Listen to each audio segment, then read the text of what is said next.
Bonjour à tous, je suis heureux de vous retrouver aujourd'hui pour le deuxième débat de l'association Mon Débat. Un débat qui va porter autour du thème qui a été voté par les adhérents de l'association et proposé par un adhérent de l'association, l'utilité d'un gouvernement dans notre société, et qui va s'axer autour de la problématique exacte. Si le gouvernement n'est pas représentatif de la population et de ses intérêts, peut-on se passer de cette autorité et établir un autre système d'organisation de la société? Pour débattre de cette problématique et de ce thème, nous avons aujourd'hui deux débatteurs. Tout d'abord Adrien Matou, qui est journaliste politique à Marianne et qui défendra donc plutôt le point de vue qu'un gouvernement est nécessaire et légitime dans notre société. Et René Berthier, qui est militant libertaire à la Fédération anarchiste, libertaire et anarcho-syndicaliste, et qui pense plutôt que l'on peut se passer et que l'on doit se passer de cette autorité dans l'organisation de la société. Donc pour ce débat, nous allons l'axer en deux parties. Tout d'abord, la question doit-on et peut-on se passer d'un gouvernement? Puis, une fois qu'on s'est passé d'un gouvernement, évidemment, quelle forme d'organisation de la société pouvons-nous mettre en place? Et d'abord, une petite remarque pour commencer. Par gouvernement, on entendra ici principalement le pouvoir exécutif, donc qui englobe à la fois le gouvernement et le président. Mais nous pourrons aussi, au cours de ce débat, questionner le rôle et la légitimité du rôle de l'État en général, puisque cet État, en l'occurrence, exerce son pouvoir, tout du moins en France, par le biais d'un gouvernement. Donc je vous propose de commencer avec la première partie de ce débat, qui va se poser la question de savoir si nous devons et si nous pouvons nous passer d'un gouvernement dans notre société. Et pour commencer, déjà, il faudrait sûrement s'interroger sur ce constat. Est-ce qu'on peut vraiment s'accorder sur la présence d'un problème de représentativité des gouvernements dans notre société actuelle? René Berthier, je vous propose de commencer. Alors, la représentativité d'un gouvernement, par exemple en France, dans les démocraties occidentales, disons, me paraît très contestable dans la mesure où la direction de l'État est généralement élue par une minorité de la population. Macron a eu, je ne sais plus, une vingtaine de pourcents de voix, 23% je crois de voix, et il a été élu président de la République. Alors donc, dans le processus par lequel il a été désigné comme président de la République, il y a nécessairement quelque part une arnaque. Bon. C'est une arnaque sur laquelle tout le monde est d'accord, il y a une sorte de consensus sur la façon dont le système fonctionne. Bon, c'est bien tant mieux pour la majorité des gens, sauf pour ceux qui ont voté pour Macron et qui s'aperçoivent qu'ils ont eu tort. Bon. Mais ça, c'est un détail. Enfin, pas vraiment en fait. Donc, il y a ce que j'appelle, ce qu'on pourrait appeler la technologie de l'État et la technologie du gouvernement. Cette technologie, telle qu'elle existe actuellement, devrait, en tout cas moi personnellement, et les anarchistes, la remettre catégoriquement en cause. Bon. Il y a par exemple un Parlement. Bon, des fois on se demande à quoi il sert le Parlement. Parce que depuis très longtemps, on sait qu'il y a deux sortes de lois.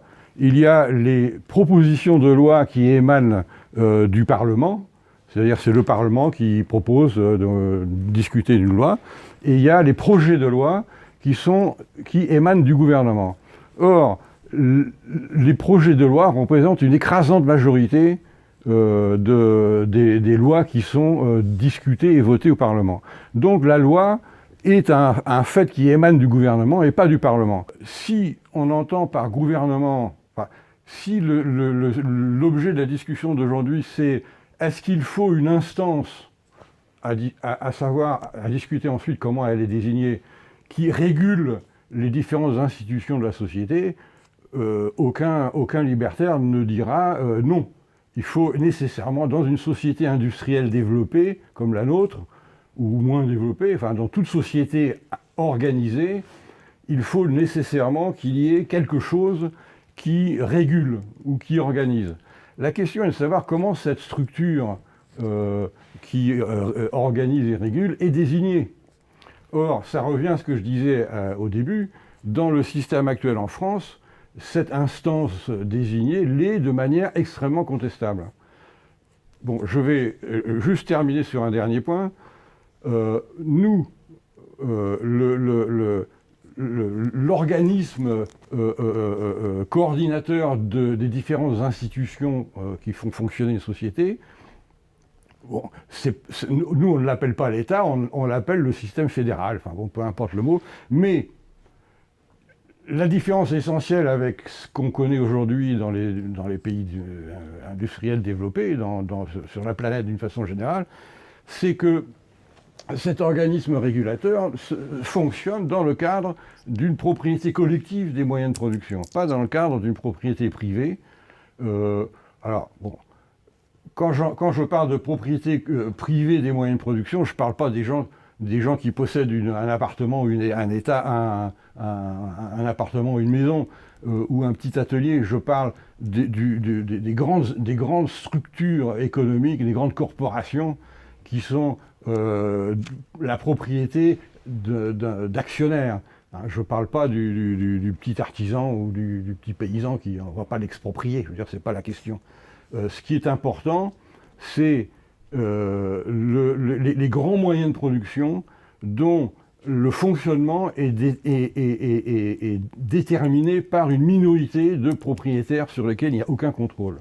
Bon, je pense qu'on va revenir sur la question dans le cours du débat. On a le temps de développer ce point de vue, notamment sur qu'est-ce qui est réellement le problème. Mais là, justement, cette question, vous, Adrien Matou, est-ce que vous pensez qu'il y a ce problème de représentativité-là? Est-ce qu'il est présent, ce problème? Ou est-ce que finalement, c'est plus ou moins un leurre? On va commencer ce débat en étant d'accord, puisque effectivement il y a un problème de représentativité. Alors pour être exact, je crois que Emmanuel Macron est élu, en tout cas au premier tour, par 15% des inscrits. Si on prend en compte les inscrits, pas seulement les gens qui ont voté, mais tous les gens qui sont susceptibles de le faire, seulement 15% de la population française a voté pour Emmanuel Macron au premier tour. Et au final, il est président. Et en plus, il a énormément de pouvoir, puisque en France, comme vous le savez, on fait le choix de confier énormément de pouvoir au pouvoir exécutif, sans doute plus que dans tous les autres pays européens. Et en plus, si on prend en compte le Parlement, le pouvoir législatif, il y a une écrasante majorité de parlementaires qui sont d'accord avec lui, voire à sa botte selon certains. Donc ce qui est sûr, c'est que le pouvoir en France n'est pas représentatif. Mais la question est de savoir pourquoi il n'est pas représentatif. Et il me semble qu'il existe une tension dans toutes les démocraties entre représentativité et efficacité. Et la France fait le choix en privilégiant le pouvoir exécutif et en choisissant un mode de scrutin qui est le mode de scrutin majoritaire, de privilégier l'efficacité. Et on fait le pari quelque part, là pour le coup je ne dis pas que j'y adhère ou que je n'y adhère pas, de se dire qu'il faut donner à un gouvernement restreint, à un nombre de personnes restreint, les possibilités de changer la société. Alors ce qui est sûr, c'est que il n'y a pas de représentativité. Après, la question est celle de savoir si est-ce qu'il y a de l'efficacité. Et la question à laquelle peut-être sera confronté plus René Berthier que moi, c'est de savoir si on peut substituer au gouvernement et au pouvoir exécutif une instance vraiment efficace pour se mettre au service de l'intérêt général. Et alors, justement, vous vous accordez tous les deux pour dire qu'il y a ce problème de représentativité du gouvernement. Après, donc, on peut se poser la question de savoir s'il faut s'en passer ou pas, mais est-ce que finalement, il ne serait pas possible que le gouvernement retrouve la confiance des Français, auquel cas il n'y aurait a priori plus besoin de s'en passer? Alors, la perspective dans laquelle se situent les libertaires d'une façon générale, c'est comment sont élaborés les choix d'orientation de la société. Bon. Actuellement, on confie ça aux partis qui se présentent tous les 4 ou 5 ans, ou tous les... Bon, ils se présentent devant les électeurs et ils disent voilà notre programme. Et en général, ils s'empressent de ne pas l'appliquer une fois qu'ils sont au pouvoir. Ça devient tellement lassant que les gens finissent par se lasser de voter. Bon. parce qu'ils savent que ça ne sert plus à grand-chose de voter pour un parti. Et je pense que c'est là une des principales causes de la désaffection des électeurs devant les élections. Mais notre point de vue, c'est que dans le cadre, je répète, d'une collectivisation des grands moyens de production, hein, c'est-à-dire que je ne parle pas d'étatisation, je parle de socialisation, c'est-à-dire que les moyens de production appartiennent à la société. Bon. Je vais donner un exemple. J'ai un ami qui est ingénieur à EDF, et en bavardant comme ça, il m'a dit, il y a quelques années, on a fait tant de milliards de bénéfices. Et dans la conversation, je lui ai demandé, mais est-ce que ça va où cet argent? Il me dit essentiellement aux actionnaires. Je n'avais pas vraiment réalisé, enfin je savais théoriquement, mais je n'avais pas réalisé qu'effectivement EDF avait été en partie privatisé. Bon. Et je lui ai demandé, est-ce que cet argent revient en termes d'investissement? Il me dit pratiquement pas. C'est-à-dire que une institution qui appartient à la population, au peuple français, qui l'a construite au fil des décennies, avec les impôts, avec les cotisations, avec les factures qu'il paye, etc., cette institution qui produit et distribue de l'électricité appartenait à l'origine au peuple. Bon. Et elle a été vendue à des particuliers. C'est-à-dire que pour moi, c'est un vol. C'est un vol. C'est-à-dire que personne n'a été consulté pour savoir si on allait vendre une institution qui appartient à la population. Bon. Et donc, ces actionnaires privés qui touchent de l'argent du fait qu'ils sont propriétaires d'actions, on ne sait pas d'où ils viennent, et ils se contentent d'empocher de l'argent et n'ont au fond aucune responsabilité. Bon, ça, nous, on trouve ça pas normal.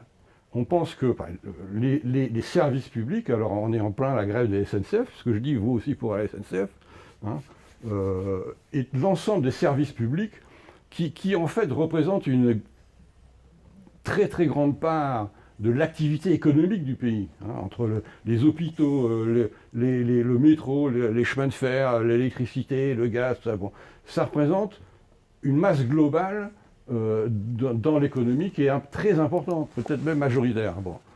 C'est déjà ça, c'est déjà une question qu'il faudrait régler. Moi, je pense que ces services publics doivent être restitués à la population, mais sous la condition que la population puisse avoir un contrôle, ce qu'elle n'avait pas avant. La population ne contrôlait pas la politique énergétique de la France, ne contrôlait pas toutes les politiques qui sont celles des grands services publics. Je pense, moi, que la population française, la population vivant en France, hein, ce qui n'est pas pareil, a le droit légitime d'avoir un contrôle à la fois sur la détermination des orientations de ces grands services publics et sur la manière dont ces orientations sont mises en œuvre. Alors comment tout ça peut être fait? C'est au fond pas très compliqué, hein. Il suffit de faire des consultations au niveau local d'abord, puis au niveau départemental, régional, etc. Il y a des moyens extrêmement... on a quand même l'habitude de faire des consultations, sauf que ces consultations sont faites à mauvais escient. On peut faire ces consultations à bon escient, c'est-à-dire poser les problèmes, parce qu'on ne peut pas tout faire, bon, poser les problèmes et trouver collectivement les solutions et ensuite contrôler la manière dont ces orientations sont mises en œuvre. Bon, pour moi, la démocratie, c'est ça. Et ce n'est pas une étatisation des moyens de production, c'est une socialisation, c'est-à-dire que ça appartient à la société. Donc vous, est-ce que vous pensez que le gouvernement peut retrouver la confiance des Français par le haut? Ou finalement, est-ce que vous pensez, comme René Berthier, que cette confiance, elle ne pourra être retrouvée que par le bas? C'est un processus qui se nourrit à la fois des actions du haut et de l'implication des gens du bas. Mais je reviens sur ce que dit René Berthier. Alors, il dénonce deux choses. D'une part, l'accaparation des bénéfices d'entreprises publiques par des acteurs privés. Voilà, évidemment, je suis complètement d'accord. Le fait que tous les bénéfices d'entreprises qui appartiennent à l'ensemble de la société reviennent à seulement quelques-uns et que des investissements soient annulés de ce fait, c'est évidemment un problème. Ensuite, il dénonce, si j'ai bien suivi, l'irruption d'une logique marchande dans les services publics. Donc dans l'école, dans l'électricité, on pourrait citer d'autres choses. Mais justement, ces services publics sont l'émanation de l'État, puisque c'est une autorité centrale qui les met en œuvre. Par exemple, si on se penche sur le débat qu'on est en train d'avoir aujourd'hui, moi je suis venu en prenant la ligne L du Transilien pour aller jusqu'à Louvciennes, une ligne de chemin de fer qui est organisée par l'État, donc par une autorité centrale. Guillaume, pour prendre contact avec moi afin que je participe à ce débat, a utilisé son téléphone. Voilà, c'est le cas de beaucoup de gens.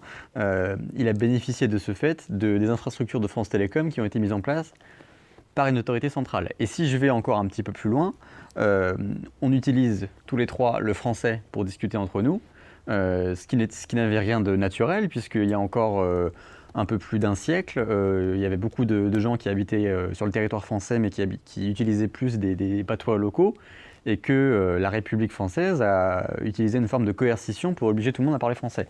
Donc, quelque part, la possibilité de créer du commun entre nous découle en fait de l'existence d'une autorité centrale qui, c'est vrai, contraint dans une certaine mesure les individus, mais, alors ça c'est un idéal qui n'est pas toujours une réalité loin de là, dans un but d'intérêt général. Je pense que voilà, on est tous les deux d'accord sur le fait que l'intérêt général est bafoué dans une grande partie aujourd'hui. Alors moi je pense que c'est justement le retour à une logique où l'État prime sur les intérêts privés qui est la solution. Et quand on parle de ce problème de représentativité et donc au fond de légitimité de l'État, on sait voilà, le gouvernement, le président de la République qui nomme le gouvernement, qui nomme le Premier ministre qui va nommer le gouvernement, est élu. C'est le principe de la démocratie. Et donc, est-ce qu'on ne pourrait pas se demander si le problème de la représentativité, il ne se trouve pas plutôt dans justement le système de démocratie représentative. Je prends l'exemple des critiques qui sont faites au scrutin majoritaire, des critiques qui sont faites par rapport au fait, vous parliez du pouvoir législatif tout à l'heure, qu'il n'y ait pas de proportionnel à l'Assemblée nationale, de scrutin proportionnel. Est-ce que le problème n'est-il pas dans tout ce système de démocratie représentative ? Je vais peut-être faire une petite remarque sur ce que René Berthier disait tout à l'heure sur les consultations locales et régionales à organiser. Si j'ai bien compris, c'est une forme de démocratie directe que vous défendez. Oui. Alors, deux objections. D'une part, il me semble que la démocratie directe ne peut s'exercer qu'à un niveau réduit, c'est-à-dire au niveau local ou au niveau éventuellement, même pas régional, peut-être départemental. Mais il me semble que ce à quoi je faisais référence, c'est-à-dire les grands projets d'infrastructure par exemple, c'est possible qu'à grande échelle, et dans ce cas-là, la démocratie directe est beaucoup plus compliquée. Et deuxième objection, il me semble que les biais de représentativité que tous les deux nous sommes d'accord pour critiquer se retrouvent dans ces consultations, puisque les gens qui vont prendre le plus la parole lors d'éventuelles consultations seront forcément non représentatifs de la population en général. Donc, par exemple, je pense qu'on peut faire l'hypothèse que les gens les plus diplômés, les plus haut placés dans la société, donc qui exercent effectivement la majorité du pouvoir dans la démocratie bourgeoise, seraient également les plus influents dans les consultations locales, et que les gens qui, par exemple, ne votent pas aux élections aujourd'hui, est-ce qu'ils se rendraient à ces consultations politiques ? C'est une question qu'on peut se poser. Moi, je pense pas que la démocratie. Enfin, d'abord, je ne me réclame pas de la démocratie directe. C'est une démocratie dont le flux part du bas au lieu de partir du haut. Mais c'est une démocratie complexe qui s'inscrit dans une structuration sociale et politique complexe. Et si au niveau de chaque commune, on organise des consultations sur ce que les gens souhaitent au niveau de la santé, et que ces discussions au niveau des communes soient répercutées de manière fédérale, puisque c'est le système d'organisation du mouvement des libertaires, c'est le fédéralisme. Ces consultations au niveau des communes soient répercutées au niveau régional, etc. on arrive à avoir une image complexe et je ne vois pas en quoi ça serait moins possible sous prétexte que ça se fait de cette manière-là plutôt que du haut vers le bas. Il n'y a pas d'objection, je pense, à ce que des consultations complexes, c'est-à-dire du local, départemental, régional, selon un système fédéral avec une répercussion à chaque niveau, jusqu'à un niveau national, voire international, pourquoi pas. C'est quelque chose qui est parfaitement faisable. Alors, il est évident que dans la perspective libertaire, quand on pose la question quelle doit être la politique énergétique de la France, par exemple, ou la politique ferroviaire, ça implique qu'il y ait une éducation de la population qui n'existe absolument pas aujourd'hui. Bon. On n'explique pas aux gens quels sont les enjeux, les difficultés, les impossibilités de telle ou telle orientation. Or, cette éducation me paraît absolument préalable, me paraît absolument nécessaire. Et ça devrait être le rôle des partis politiques, enfin de l'ensemble des mouvements politiques dits de gauche, de faire ce travail, qu'ils ne font pas, parce que ce n'est pas leur intérêt. Leur intérêt, c'est d'arriver au pouvoir, d'une façon ou d'une autre, au niveau local ou national, et à partir de là, de donner des consignes aux gens, ce qui n'est pas du tout notre perspective. Bon. L'ensemble des partis, des organisations de gauche et même des syndicats pourraient faire ce travail d'éducation. Ça prendrait 10, 20 ans, mais ça serait un travail extrêmement constructif qui permettrait de mettre en œuvre ce que je décris. Je ne dis pas que ça va se faire du jour au lendemain, bon, c'est clair. Bon. Et bon, voilà, la vision libertaire de l'organisation du futur n'est pas une vision qui sera accessible immédiatement. Ça implique un véritable travail d'éducation. Alors, ce qui est intéressant, c'est que finalement, vous avez déjà un petit peu commencé à parler tous les deux de l'après, de l'après gouvernement, ou finalement de quelles autres formes d'organisation de la société on pourrait mettre en place. Et c'est justement la deuxième partie de la problématique de ce débat, c'est quelle autre forme d'organisation de la société que celle qu'on connaît aujourd'hui serait possible. Et vous en avez parlé un petit peu tout à l'heure. On va d'abord s'intéresser finalement à la position anarchiste libertaire sur l'organisation de la société pour que ceux qui nous regardent comprennent bien de quoi il s'agit. Donc là, je vais m'adresser à vous, René Berthier.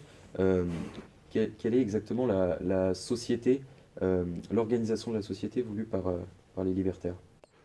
Alors, cette société a déjà existé de manière partielle et pendant une courte durée, 3 ans, en Espagne pendant la guerre civile. Bon, alors qu'est-ce qui s'est passé?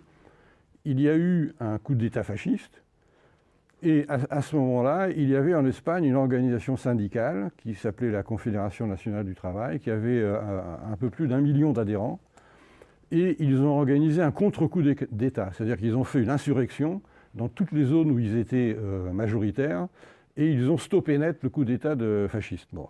Et dans les régions où ils étaient, disons, majoritaires, ils ont réorganisé la production selon le modèle que j'ai très schématiquement évoqué tout à l'heure. Et cette réorganisation s'est faite sur la base des syndicats. Parce que pendant 40 ans, 50 ans, dans les syndicats, on disait « un jour, on fera la révolution ».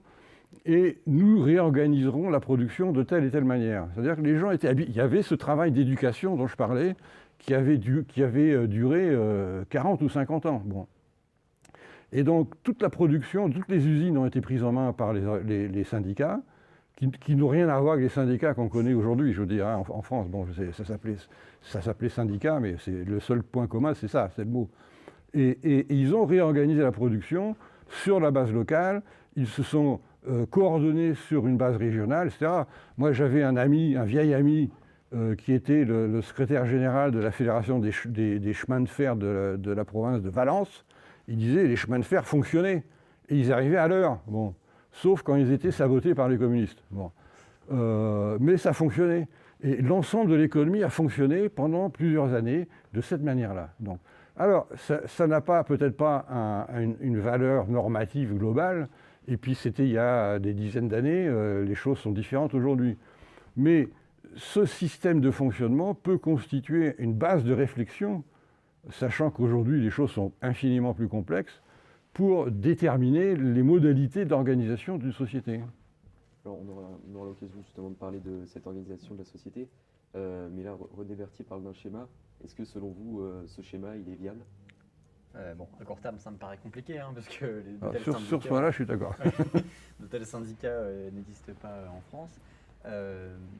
Écoutez, je pense déjà qu'en France, il y a quand même, contrairement à l'Espagne, pour le coup, il y a une tradition de centralisation qui est extrêmement forte.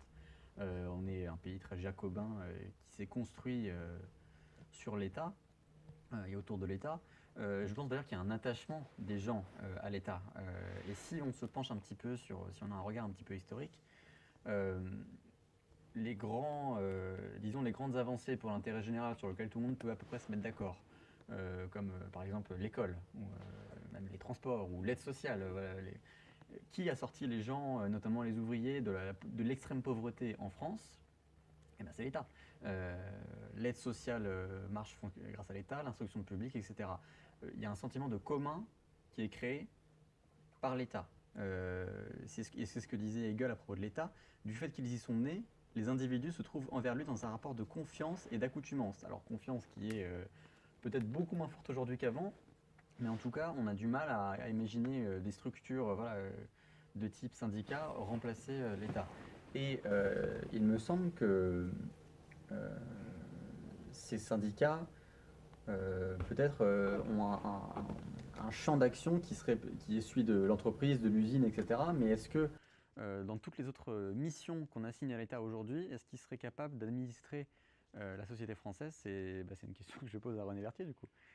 Alors, ça me paraît une très bonne question, parce que justement, prenons par exemple, là je ne partage pas du tout votre opinion sur le fait que l'État a sorti les ouvriers de la pauvreté. Hein. Pas assez. Mais... Bon, si les ouvriers sont sortis de la pauvreté, c'est parce qu'ils se sont organisés dans la CGT au début du XXe siècle, à partir de 1895, fondation de la CGT, et ils se sont battus férocement. Et parmi les militants et militantes qui se sont battus, il y avait beaucoup d'anarchistes, des syndicalistes révolutionnaires, des anarcho-syndicalistes, qui ont joué un rôle déterminant dans la fondation de la CGT. Et ce sont les luttes sociales qui ont contribué à améliorer le sort de la population.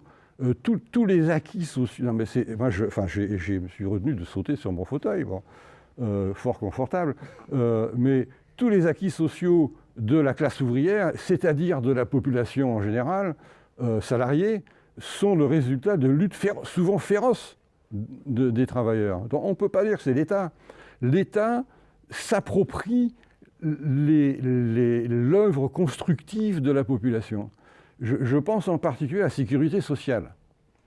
Il y a des années de ça, à l'époque où c'était encore des francs, j'avais un peu étudié la question et j'avais vu que le budget de l'État à l'époque était 1,5 milliard de francs.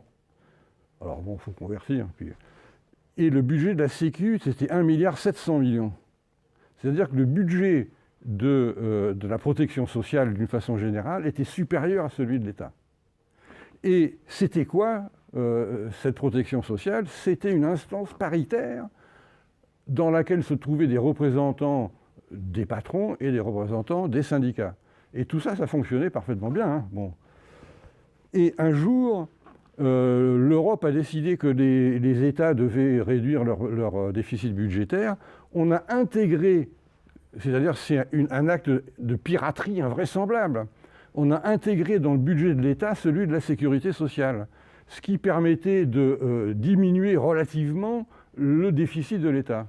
Mais la sécurité sociale, c'est pas une création de l'État, c'est une création d'une part de la classe ouvrière qui a revendiqué pour avoir des améliorations de leurs conditions de travail et de soins, et je ne veux pas écarter les patrons parce qu'ils contribuent aussi, ils cotisaient, enfin ils cotisent toujours, à cette instance qui était paritaire. Bon. Donc, dire que l'État c'est grâce à l'État, non, ça, je ne suis pas d'accord. Et c'est la même chose pour à peu près tout. Le système hospitalier, c'est aussi une émanation du système de protection sociale, si on cherche un peu plus loin. Bon. Je réponds du coup. Alors effectivement, l'État par nature n'est pas un instrument n'est pas par nature quelque chose qui va changer, améliorer la vie des gens, etc. Mais par contre, l'État est l'instrument qui met en œuvre de manière, à mon avis, la plus efficace ces changements, puisque l'État peut. Alors effectivement, toutes les conquêtes sociales sont nées des luttes, de la grève générale, de la mobilisation des ouvriers, etc. Mais au moment de mettre en œuvre des changements politiques et économiques qui bénéficient aux plus modestes, mais à l'ensemble des Français, c'est l'État qui est le plus efficace pour le mettre en œuvre.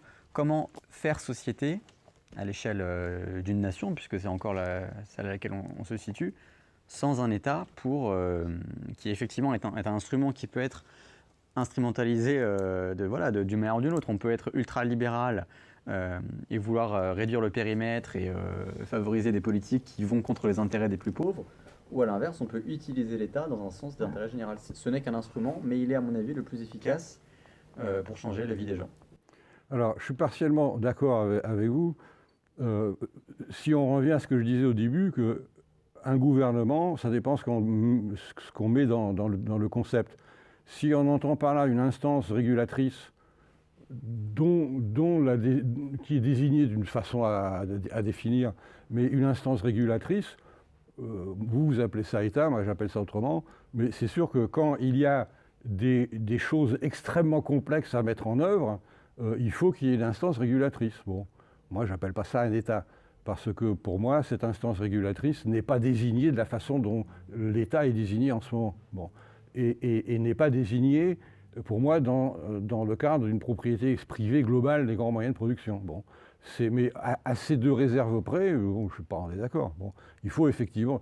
Il est évident que pour organiser la production et la distribution du gaz, de l'électricité et de l'eau, on ne va pas faire des assemblées générales ou pour définir la politique ferroviaire de la France, faire une assemblée générale à la gare de Trifouilly-les-Oies ou de Bécon-les-Bruyères, et à partir de là, définir une politique ferroviaire, ou faire des assemblées générales dans une centrale électrique. Donc, c'est pas comme ça que j'entends les choses. C'est d'abord la politique ferroviaire, de santé, de ce que vous voulez, n'est pas seulement déterminée par les gens qui travaillent dans ces secteurs, mais par la population dans son ensemble.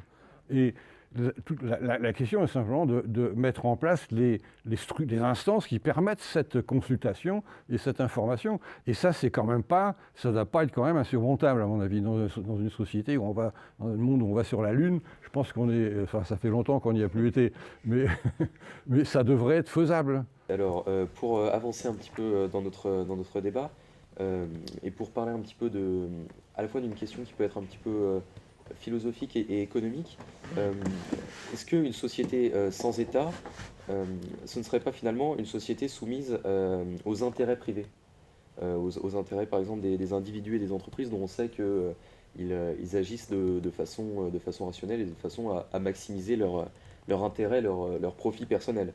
Et pour élargir un peu la question et prendre un exemple, est-ce qu'on pourrait imaginer une société sans gouvernement où tous les services proposés par l'État seraient délégués à des entreprises privées? C'est par exemple un petit peu ce que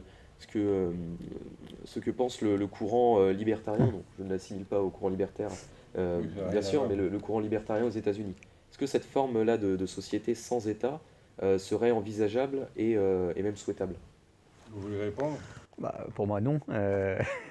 Évidemment, parce que il me semble, je l'ai déjà expliqué, voilà, que l'instance qui permet, de manière générale, quand on se situe dans une perspective qui considère la société dans son ensemble, l'instance qui permet de faire société et de faire en sorte qu'il existe un lien social qui nous unit tous, c'est l'État-nation, et donc l'État. Et il me semble que les dérives que René Berthier et moi-même avons constatées d'extension d'une conception marchande de la société, relève plus justement d'un recul de l'État, d'une perte de pouvoir de l'État et de l'avancée des intérêts privés et des grandes entreprises que de la volonté de l'État lui-même. Donc il me semble que c'est effectivement la tendance sociale qui est à l'œuvre et que personnellement je combats. Alors, vous pouvez répondre. Il faut lire les documents qui émanent de l'OCDE parce qu'on apprend des tas de choses. Et c'est souvent, les choses sont souvent dites de manière décodée. Et les gens ne lisent pas assez, à mon avis, parce que c'est assez effrayant. Et je suis tombé un jour sur un document qui parlait de... Parce qu'en fait, le projet de l'OCDE, c'est de tout privatiser. Hein. C'est de privatiser... par exemple, on a estimé que la privatisation de l'enseignement en France représenterait pour le secteur privé un marché de 1,5 milliard d'euros. Bon. Donc c'est à ça qu'on va avec Macron, en plus, il accélère les choses. Bon.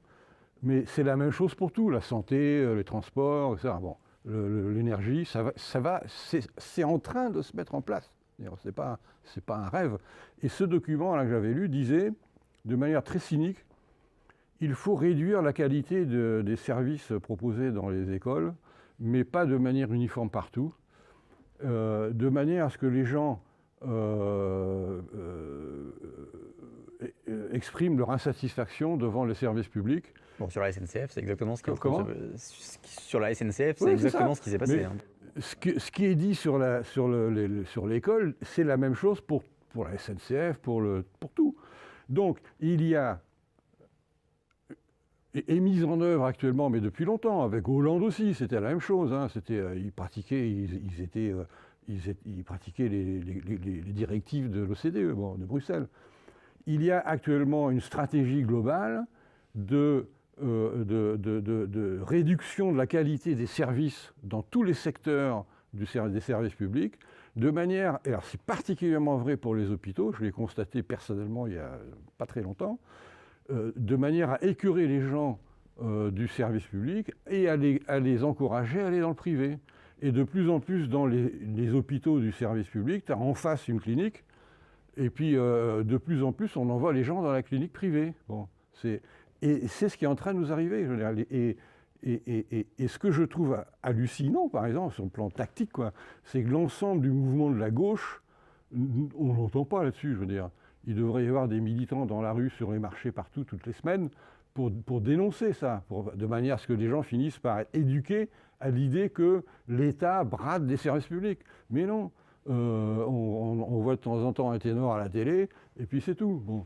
Et l'activité, pour nous, l'activité qui devrait être celle des anticapitalistes d'une façon générale, c'est d'être présent partout, dans les associations, dans les lieux publics, sur les marchés, etc., pour dénoncer cette énorme opération de piraterie qui est effectuée au détriment de la population en bradant les services publics. Bon, et cette société sans État, on va y arriver, mais ça ne sera pas une société sans État dans le sens libertaire, avec une meilleure organisation de l'ensemble de la société, mais avec une remise au secteur privé de tout ce qui fait que notre vie est vivable, c'est-à-dire être soigné, être transporté, logé, etc. Mais ceci dit, ce que vous dénoncez, c'est une baisse du périmètre d'intervention de l'État, pour le coup. Non, parce que oui, enfin, à la limite, si l'État réinvestit ces secteurs-là, ça sera un moindre mal. Je vais me faire engueuler par mes camarades, mais c'est pas pour nous, c'est pas l'objectif. C'est que la population, d'une façon générale, elle investit ces secteurs-là. Et par exemple, quand je parlais du copain là, ingénieur à l'EDF, et je lui disais, mais est-ce que ça serait pas mieux si... Alors c'est très réformiste d'un point de vue libertaire, mais si dans les conseils d'administration des services publics, il n'y avait pas des représentants ès-qualité des associations de consommateurs, ce qui n'est pas le cas. Bon, moi je pense que ça serait déjà un progrès, mais non pas avec voix consultative, un strapontin, avec voix pleine et entière. Je pense que ça serait une idée. Bon, peut-être qu'on pourrait suggérer ça à Mélenchon ou je ne sais plus qui. Ce serait peut-être pas une mauvaise idée. Bon, ça n'a pas grand-chose d'anarchiste, mais un petit peu quand même, quoi, parce qu'au moins la population, partiellement, aurait son mot à dire sur quelque chose qui la concerne directement, quoi. Bien, écoutez, moi j'ai une dernière question pour finir rapidement parce que vous avez déjà beaucoup débattu, le temps nous a un petit peu compté. Cette dernière question qui est d'un point de vue un petit peu plus philosophique, je prends mon exemple personnel, moi en terminale en philosophie, on m'apprend que l'État a pour rôle de réguler les rapports sociaux. Et alors justement, est-ce que vous pensez qu'on puisse se passer de cette régulation de l'État sans basculer vers une société de conflit entre les individus? Moi, je pense que non, puisque c'est peut-être le différent qu'on a plus généralement avec René Berthier, c'est peut-être une divergence de vue sur la nature de l'homme, et peut-être que René Berthier est plus optimiste que moi, mais effectivement, je considère que sans régulation supérieure, sans instance un petit peu surplombante, l'homme est un loup pour l'homme, comme dit Hobbes, et que du coup, les humains ne vont pas avoir une tendance spontanée à la solidarité et à la bienveillance. Et je pense effectivement que dans une certaine mesure, la solidarité est contrainte et que donc une instance supérieure de régulation dont on peut critiquer effectivement la représentativité ou même les actions est nécessaire. Alors, moi, je pense que la logique de l'État, c'est une logique de répression systématique. C'est-à-dire qu'à chaque fois qu'il y a un problème, on instaure une loi ou un arrêté ou tout ce qu'on veut qui resserre encore un peu plus les vis. Bon. Je pense que c'est une méthode totalement inefficace. Et je ne suis pas optimiste sur la nature de l'homme. J'ai eu l'occasion, en tant que militant syndicaliste pendant 40 ans et délégué du personnel, secrétaire de syndicat, etc., j'ai quand même vu pas mal de monde et observé la nature humaine. Bon. Il y a de quoi être pessimiste, mais globalement, je ne le suis pas. Je voudrais donner un exemple. En Hollande, ils ont fait une expérience dans une ville qui consistait à supprimer tous les panneaux d'indication de vitesse. Ils ont supprimé. Ça a réduit presque totalement le nombre d'accidents. C'est incroyable quand même. Bon, alors c'est peut-être génétiquement les Hollandais qui sont façonnés pour réagir comme ça, mais je ne le pense pas. Je pense que cet exemple est extrêmement caractéristique. Et pour moi, je fais le pari non pas sur la nature humaine, mais sur la capacité des gens à être raisonnables, à condition qu'on mette en place le contexte qui fait qu'ils se sentent raisonnables. Eh ben, ce sera sûrement le mot de la fin, puisque nous arrivons à la fin de notre débat. Je sais que c'est un petit peu frustrant de stopper un débat qui est intéressant et qui finalement regorge d'idées et d'arguments comme celui-ci. Et j'espère que vous qui nous aurez regardé, qui nous aurez écouté, aurez pu finalement vous faire votre propre opinion sur le sujet. Et je remercie évidemment Adrien Matou et René Berthier d'avoir accepté de participer à ce débat. Et j'espère que vous aussi, finalement, vous aurez appris en écoutant chacun le point de vue de l'autre, comme l'auront sûrement fait ceux qui nous regardent. Je remercie également la ville de Louvciennes et la MJC de Louvciennes pour nous accueillir et pour nous mettre à disposition certains moyens techniques pour ce débat. Et je remercie évidemment tous les adhérents de l'association et dont les membres de l'équipe pour proposer ces thèmes de débat, pour les voter et ensuite pour les mettre en place. Je vous rappelle d'ailleurs que vous pouvez adhérer à l'association sur le site mon-débat.fr et qu'on ouvrira bientôt une nouvelle période de propositions de débat pour que vous puissiez nous partager tous les thèmes de débat que vous souhaitez voir organisés. Et ensuite, évidemment, il y aura, comme d'habitude, un vote avec cette liste de propositions pour élire le débat qui sera organisé comme celui-ci par l'association. Merci et au revoir.